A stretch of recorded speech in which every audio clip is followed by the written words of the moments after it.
आज आपको बताते हैं वज़न कम करने का एक और आसान नुस्खा। ज़ीरा अपने जायके और खुशबू के लिए मसाला जात में अपनी अलग हैसियत रखता है। इसको खानों के बेहतरीन जायके के लिए इस्तेमाल किया जाता है, मगर शायद आप ये ना जानते हों कि ज़ीरे का इस्तेमाल आप वज़न कम करने के लिए भी कर सकते हैं।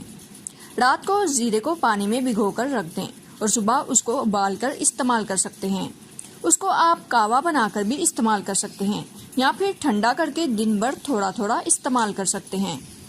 इसके अलावा आप ज़ीरे को खाने में रूटीन के साथ इस्तेमाल करें या लीमू, लहसुन और शहद के साथ भी इस्तेमाल किया जा सकता है। हेल्थ रिसर्च के मुताबिक ज़ीरा जिस्म में मनफी कोलेस्ट्रॉल को ख़त्म करता है और चर्बी को तेज़ी से कम करने में मदद देता है, क्योंकि ज़ीरे में ऐसे अज्जा पाए जाते हैं जिनमें निज़ाम मुतहरिक होता है और मेटाबॉलिज्म तेज़ होता है। इसलिए अक्सर ज़ीरे को पेट दर्द के लिए इस्तेमाल होने वाली फक्की में भी शामिल किया जाता है। मज़ीद अच्छी वीडियोस के लिए चैनल को ज़रूर विज़िट कीजिएगा। वीडियो को लाइक और शेयर करना मत भूलिएगा।